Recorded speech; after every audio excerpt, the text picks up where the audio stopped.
On the morning of October 9th, 2020, at exactly 7:03 a.m., a Ring doorbell camera captures what appears to be an ordinary moment. Jamie and Jennifer Faith step out of their North Oak Cliff home in Dallas, Texas, their dog Maggie trailing behind them. It's a peaceful Friday morning. The couple had just celebrated 15 years together the night before. Jamie walks slightly behind his wife, attempting to catch up as they head down South Waverly Drive for their regular morning walk. What happens in the next 2 minutes will destroy multiple families forever. At 7:05 a.m., neighbors hear what sounds like fireworks. 9 rapid shots pierce the quiet suburban air, but these aren't fireworks. A masked man has ambushed the couple from behind. 7 bullets strike Jamie Faith, 3 to his head, 3 to his torso, 1 to his lower body. The attack is brutal, personal, and absolutely deliberate. Jennifer screams. The shooter turns to her, knocking her down. What happened? Bro, get duct taping her wrists. He tries pulling off her rings, then he does something strange. He takes Jamie's wedding ring, leaves Jennifer virtually unharmed, and speeds away in a black Nissan Titan pickup truck. If you think this was a random robbery gone wrong, think again. 49-year-old Jamie Faith seemed to have it all figured out. Friends described him as the guy who thought he'd be single forever until he met Jennifer on a blind date back in 2005. That first night, they talked for hours, discovering they had everything in common. For Jamie, who'd never been married, Jennifer felt like his soulmate. Jennifer had been married twice before and had a daughter, Amber, from her first marriage. Her first husband reportedly didn't want children, and when Jennifer got pregnant, the relationship crumbled. She married again to a man named Rick, but that ended quickly too. By the time she met Jamie, she was a single mother looking for stability. Jamie didn't just fall for Jennifer. He fell in love with Amber too. When the girl asked him to officially adopt her, making him her legal father, Jamie was so emotional he could barely sign the papers. Friends said it was one of the happiest days of his life. Amber had been only 8 when Jamie entered her life, and he became the only father she ever really knew. The Faith family appeared picture perfect. Jennifer worked in healthcare administration. Jamie had climbed the corporate ladder at American Airlines, working as an IT executive for 7 years. The tech-savvy man earned a comfortable living, and the couple traveled frequently, hosted parties, and seemed genuinely happy. When Jamie's job required relocating to Dallas, they embraced the change, buying a nice house in a quiet neighborhood.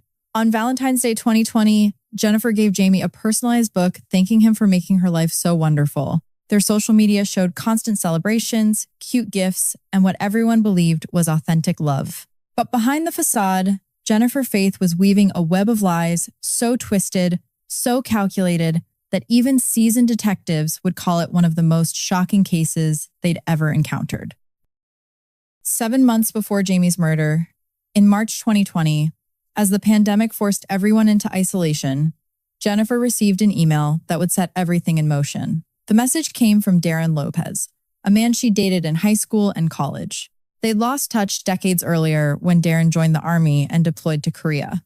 Darren's email seemed innocent enough. He'd been following her on social media and wanted to reconnect. He mentioned his struggles, his recent divorce, his 4 daughters who'd moved out to live with their mother. The now 48-year-old veteran was lonely, isolated on a rural property outside Nashville, Tennessee, dealing with PTSD and a traumatic brain injury from his military service. Jennifer's response was immediate and enthusiastic. While Darren's email had been brief, Jennifer wrote what she called a book, detailing every aspect of her life, attaching pictures, talking about her marriages and family. She signed off saying she'd missed him over the years and thanked him for being persistent in looking for her. What started as reminiscing quickly escalated into what Jennifer called an emotional affair. They began talking about 5-year plans, about being together someday. Jennifer called Darren her soulmate. Here's where the fake crying and obvious deception begins. Darren expressed hesitation about breaking up her marriage, but Jennifer assured him there was no intimacy between her and Jamie anymore. Behind the scenes, Jennifer was playing a far more sinister game. Between March and October, Jennifer and Darren exchanged more than 14,000 calls and text messages, hundreds each day. But investigators would later discover something chilling. Jennifer wasn't just talking to Darren as herself. She created fake email accounts, pretending to be Jamie, and began sending Darren horrific messages. The emails detailed graphic abuse. Jennifer claimed Jamie was physically beating her, severely violating her, allowing others to harm her, and injuring her with weapons. She sent photos as proof. But forensic experts would later reveal every single image came from stock photo websites. One picture showing a neck injury was actually from Jennifer's own car accident 8 years earlier. The fake emails from Jamie taunted Darren. They included messages like, "Good stuff, enjoy knowing you can't do a thing about it," alongside injury photos. Jennifer created a second fake account pretending to be a mutual friend who'd witnessed the abuse and begged Darren to save Jennifer's life. For anyone watching this thinking they'd never fall for such obvious manipulation, remember this. Darren Lopez was a decorated veteran dealing with severe PTSD and a brain injury from an IED explosion in Iraq that killed 19 of his friends. He was financially devastated, his house facing foreclosure, his water shut off. He was isolated, vulnerable, and desperate. And Jennifer knew exactly how to exploit every weakness. As summer turned to fall, Jennifer's manipulation intensified. At some point, Jamie discovered the affair. He was absolutely heartbroken. Jennifer told a friend she was putting the brakes on the relationship with Darren because Jamie was so hurt. This was a lie. She simply took the communications deeper underground. Jennifer showered Darren with money and gifts. She sent him credit cards, telling him to use them for anything he needed, especially for his daughters. One email read, "Here's both of my major credit cards. American Express has no limits, and I think the Visa has like $35,000. Please don't hesitate to use them." She bought him a new TV. She became his lifeline. Then came the direct request. Jennifer asked Darren to kill Jamie. Darren would later testify that by this point, between the fake emails, the photos, the escalating stories of abuse, he genuinely believed Jennifer was going to die if he didn't intervene. He said he thought about all the people he couldn't save. His team sergeant's son, Ethan, murdered in Kentucky. His granddaughter, Skylar, who drowned while he was deployed in Iraq. His daughter, Summer, asking, "Why aren't you here, Dad?" Jennifer manipulated Darren's honor, his protective instincts, and his grief. On October 8th, 2020, the day Jamie and Jennifer celebrated their 15-year anniversary, Darren got his truck serviced. He entered the Faith family's address into Google Maps and began the nearly 12-hour drive from Tennessee to Dallas. His phone records show stops at gas stations along the route, credit card transactions for Red Bull, and cash withdrawals. At approximately 2 a.m. on October 9th, Jamie's Ring camera catches a figure lurking in the empty yard next door. The build matches Darren's description. He waited there for 5 hours. At 7:03 a.m., the Faith's doorbell camera captured them leaving for their morning walk. If you watch the footage closely, something seems off. Jennifer walks quickly ahead while Jamie almost jogs to catch up. There's no hand-holding, no walking side by side like you'd expect from a couple celebrating their anniversary. 2 minutes later, Darren Lopez approached from behind and opened fire. The attack was calculated and precise. 3 shots to the head to ensure death, 3 to the torso, and 1 shot to the lower body, which experts said indicated personal rage or jealousy. Jennifer's screaming brought neighbors running. The scene was chaotic. A masked man duct taping Jennifer's wrists in broad daylight. The smell of gunpowder filling the air. Frantic 911 calls flooding in. And in the middle of it all, Jamie Faith lay dying on the suburban street, never knowing the woman he loved had orchestrated everything. Darren fled in his black Nissan Titan. As he drove away, he tossed Jamie's wedding ring out the window. I hear the woman screaming for her life, hysterical. It sounds like a movie. So I hurry up and call the police saying, "Hurry and tell them I think my neighbor just got shot." When police arrived, Jennifer was distraught. Neighbors consoled her. The community immediately rallied around the widow and her daughter. If you think Jennifer showed even a hint of guilt, you haven't seen her police interview. Detective Chris Walton sat across from Jennifer as she launched into what can only be described as an Oscar-worthy performance. Except it wasn't Oscar-worthy at all. It was painfully, obviously fake. Jennifer hyperventilated, sobbed without tears, and gave excessively detailed descriptions between theatrical breakdowns. Turned around and I just saw this person shoot and shoot.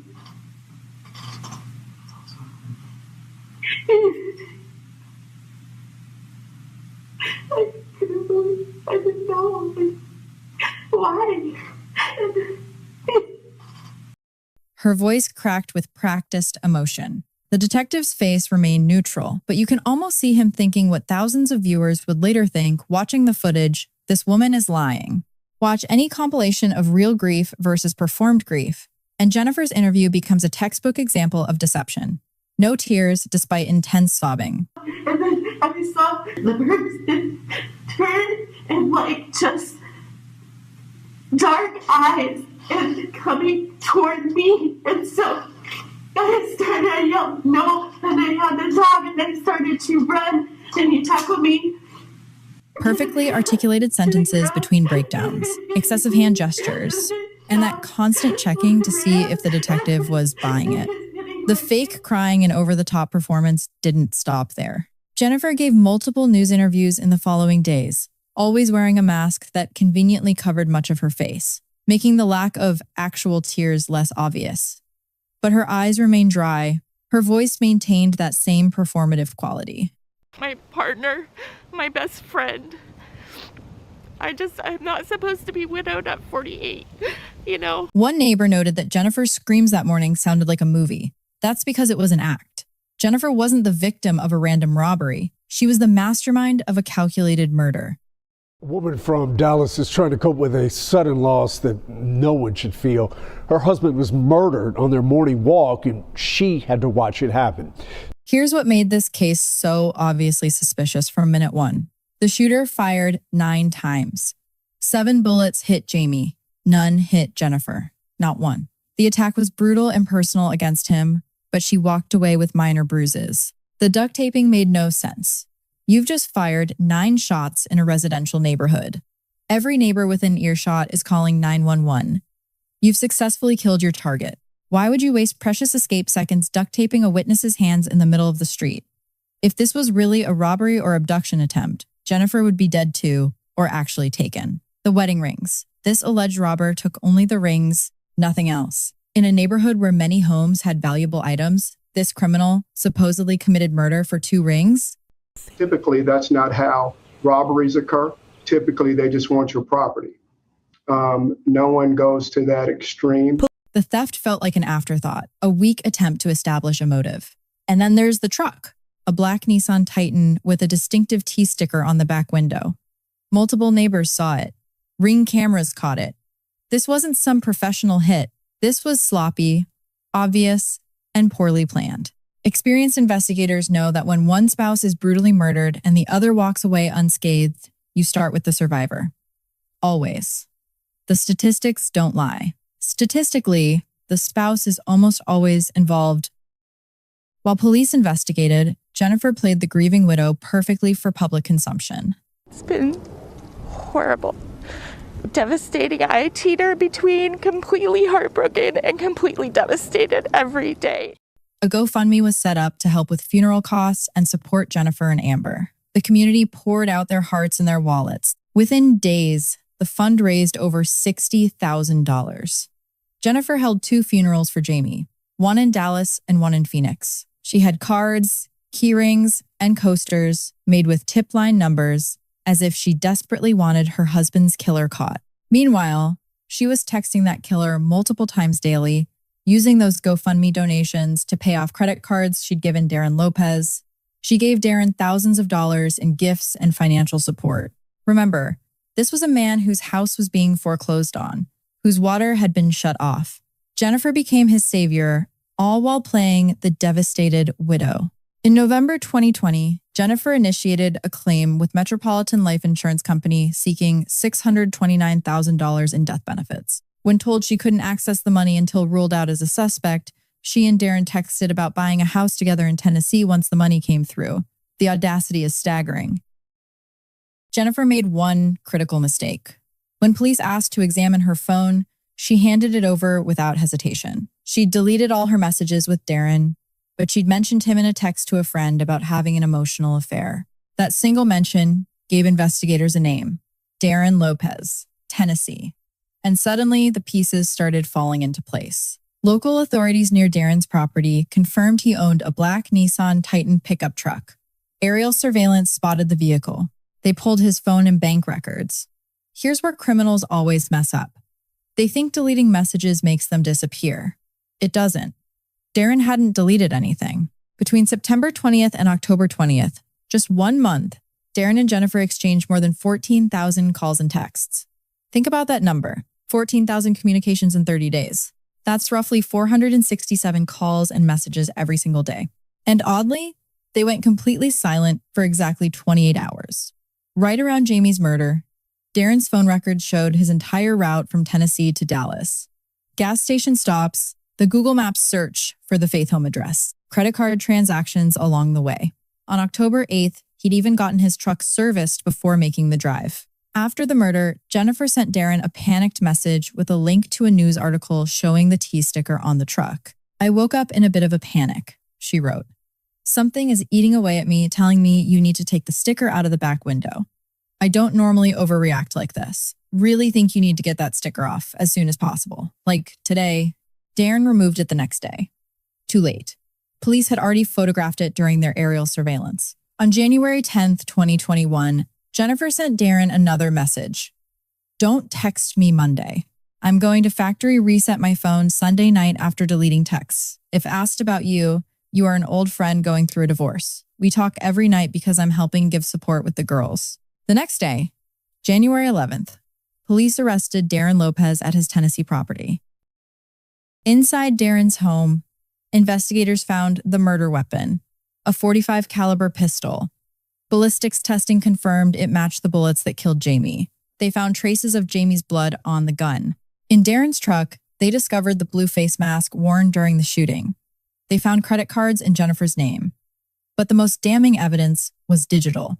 The recovered email showed Jennifer's elaborate scheme in horrifying detail. The fake accounts, the fabricated abuse photos, the systematic manipulation of a vulnerable veteran. One forensic expert examined the injury photos Jennifer sent.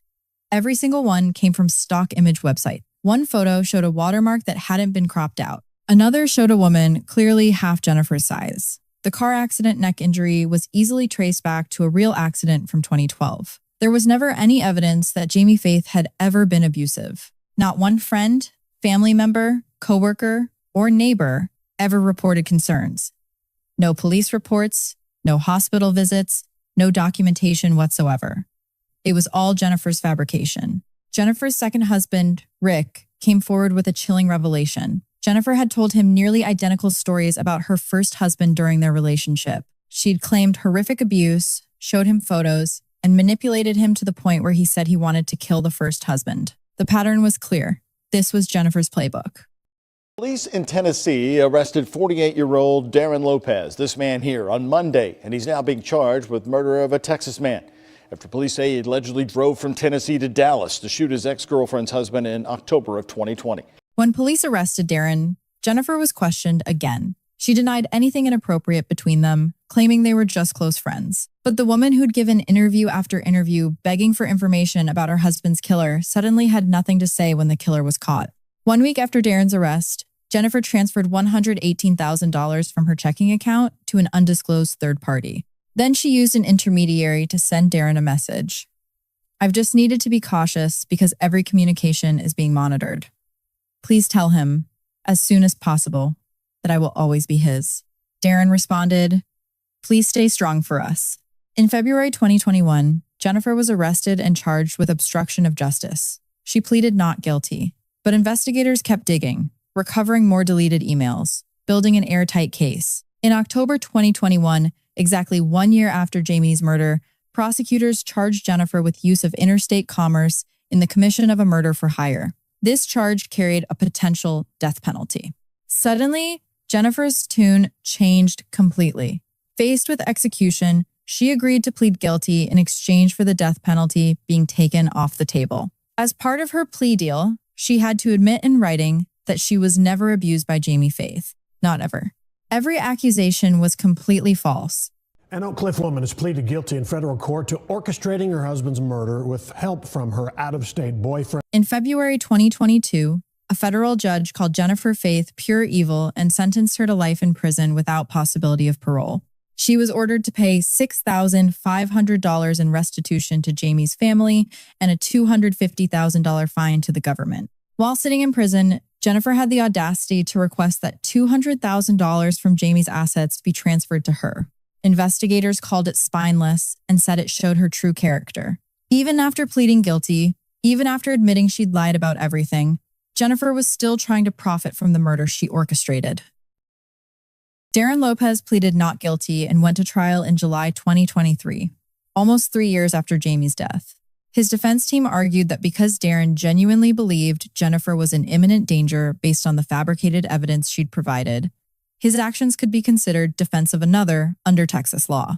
They also emphasized his traumatic brain injury and PTSD, arguing Jennifer had specifically targeted and manipulated a vulnerable veteran. The defense painted Jennifer as the true criminal, calling Darren her weapon. Darren took the stand in his own defense, something defendants rarely do. He testified about the fake emails, the photos, his genuine belief that Jennifer was being brutalized and tortured. He admitted Jennifer had asked him to kill Jamie. He talked about his military service, the friends he'd lost, the guilt he carried about people he couldn't save. "She used my honor and my love for my girls," Darren said, voice breaking. "I took an innocent life. I took Amber's dad from her. That's what gets me. How Jennifer could do that to her daughter." The prosecution wasn't sympathetic. Assistant District Attorney Brandy Mitchell grilled him on cross-examination. "You don't tell anyone that the woman you kissed at the Eiffel Tower is being violently attacked?" she demanded. "That never occurs to you? It's completely absurd, Mr. Lopez." The prosecution argued that even if Darren believed the abuse was real, driving 12 hours to commit murder instead of calling police showed premeditation and criminal intent.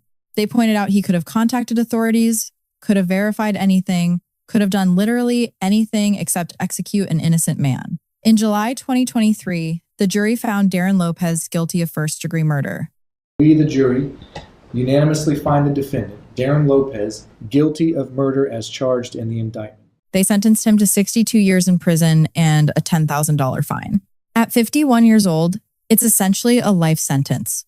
Darren later said that when he was first arrested, he truly believed he'd saved Jennifer and Amber from a dangerous person. He'd felt his actions were justified. Learning the truth devastated him. "I became her weapon. I understand that," he said. But he also maintained that Jennifer was the true criminal. His appeal is pending. The GoFundMe donors were all refunded. Amber moved out of the area with the family dog Maggie. Sources say she still speaks with her mother in prison a couple times a week, a detail that confuses and concerns many observers. How do you reconcile that your mother orchestrated the murder of the only father you ever knew? Jamie Faith's family and friends are left with devastating questions. Why did Jennifer do this? What made her think this was the only solution? She went from being in a 15-year relationship, speaking highly of her husband, celebrating their anniversary, to planning his murder just months later. The rate of escalation is terrifying. From a March email to an October execution. 7 months to destroy multiple lives forever. Prosecutor Rick Calvert said, "I've not been involved in a case that had more twists and turns than this particular case. It is as cruel, cold, and calculated as it is senseless and frankly strange."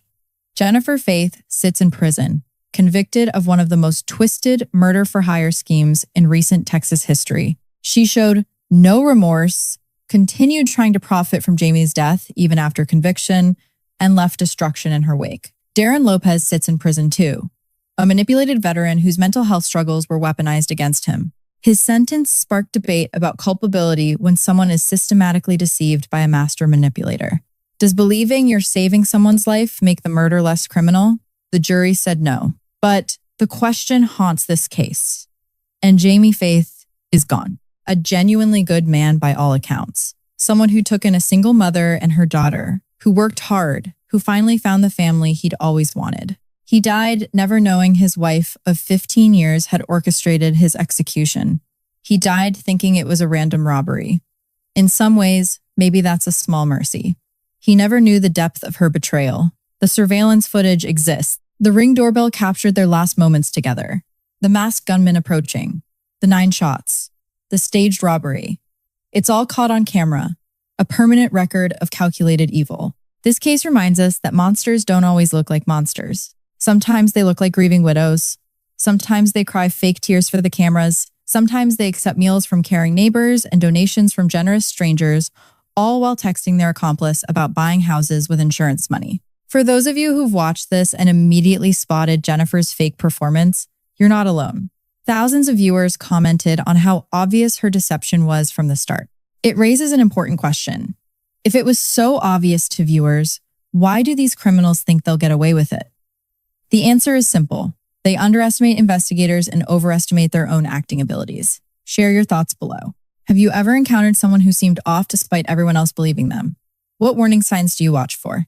The conversation matters because cases like this teach us to trust our instincts when something feels wrong. Jennifer Faith's story is a chilling reminder that the most dangerous predators aren't always strangers in dark alleys. Sometimes they're sitting right next to you, planning your demise while smiling for the camera. Justice was served. But for Jamie Faith, justice came too late.